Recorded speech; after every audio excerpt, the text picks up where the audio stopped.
ఈ మధ్యనే జరిగిన బై ఎలక్షన్ మాట్లాడితే 2024లో 11 సీట్లు వచ్చే దానికి కారణం ఈవీఎం అంటాడు.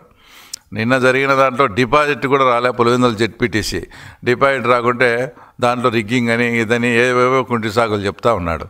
ఎంత నీచానికి దిగజారినారంటే 5,000 10,000 అంటే పులివెందుల మండలంలో ఓటర్లను కాకుండా వేరే వాళ్ళకు డబ్బులు ఇచ్చి సాక్షివాడు 5,000 ఇచ్చేది, సాక్షివాడు మైకు పెట్టేది, ఆ రోజు నేను ఓటు వేయలేదని చెప్పించే కార్యక్రమం. అసలు అందులో అట్లా మాట్లాడించేటప్పుడు ఒకటి క్లియర్గా ఒక వీడియోలో కనంపల్లి అనే గ్రామంలో ఇట్లా జరిగిందని మాట్లాడింది పులివెందుల మున్సిపాలిటీకి చెందిన ఓటర్స్. అంటే వాళ్ళు మొన్న జరిగిన ఎలక్షన్స్లో ఓటర్సే కారు. అది కూడా మేమంతా కూడా అది క్లియర్గా కూడా ప్రూఫ్ చేయడం కూడా జరిగింది.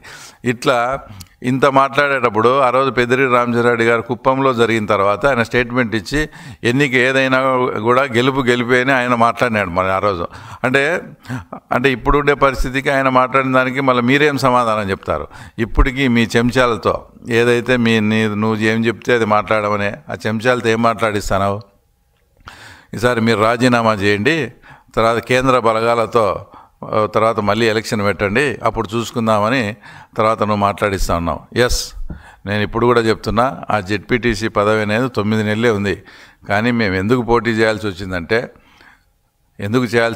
పులివెందుల్లో ప్రజాస్వామ్యబద్ధంగా ఎన్నిక జరిగితే జగన్మోహన్ రెడ్డి పరిస్థితి ఇది అని రాష్ట్ర ప్రజలకు తెలియజేయాలనే ఉద్దేశంతోనే మేము ఎలక్షన్ ఫేస్ చేయడం జరిగింది.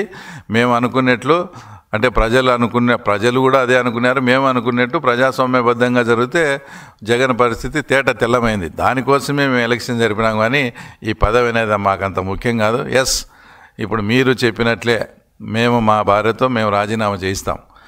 తర్వాత మిమ్మల్ని కూడా ఒకటే సవాల్ అడుగుతున్నా నేను.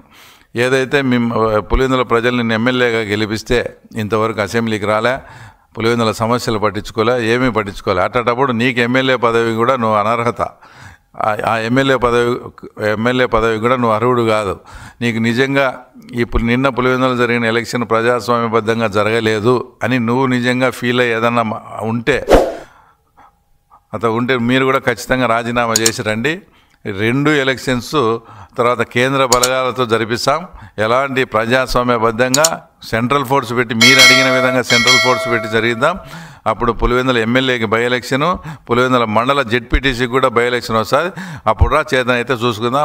అప్పుడు నీ కథ ఏందో మా కథ ఏందో రాష్ట్ర ప్రజలకు కూడా తెలుస్తుంది. దమ్ముంటే నా ఈ సవాల్ను స్వీకరించవలసిందిగా జగన్మోహన్ రెడ్డిని కోరుతున్నాను.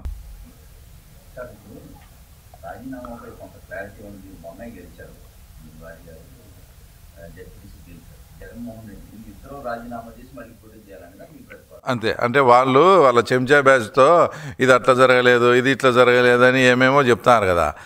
ఏమేమో చెప్తూ సెంట్రల్ ఫోర్స్ పెట్టి ఎలక్షన్ జరపమని అడుగుతున్నారు. అంటే అతని మనుషులు అంటే సతీష్ రెడ్డి కావచ్చు ఇట్లాంటోళ్ళు. నేనేం చెప్తానంటే సరే, ఇప్పుడు మీరు ఎమ్మెల్యే గెలిచి అసెంబ్లీకి పోలేదు, ఏం లేదు. తర్వాత మీరు ఇప్పుడు పులివెందుల్లో మమ్మల్ని రాజీనామా చేయమంటున్నారు. ఇదే రాజీనామా నువ్వు కూడా ప్రజల సమస్యలు తీర్చలేదు, ఇంకోటి తీర్చలేదు. నువ్వు కూడా రాష్ట్ర ప్రజలకు నాకు బలం ఉందని ఒక సంకేతం ఇచ్చుకోవాలంటే నువ్వు కూడా రాజీనామా చేసిరా. మేము మా భార్యతో రాజీనామా చేస్తాం. పులివెందుల మండల జెడ్పీటీసీ, పులివెందుల ఎమ్మెల్యే ఎలక్షన్ 2 కేంద్ర బలగాల దాంతో చేసుకుందాము, నీకు దమ్ముంటే రా అని చెప్తున్నాం. రైట్ మా?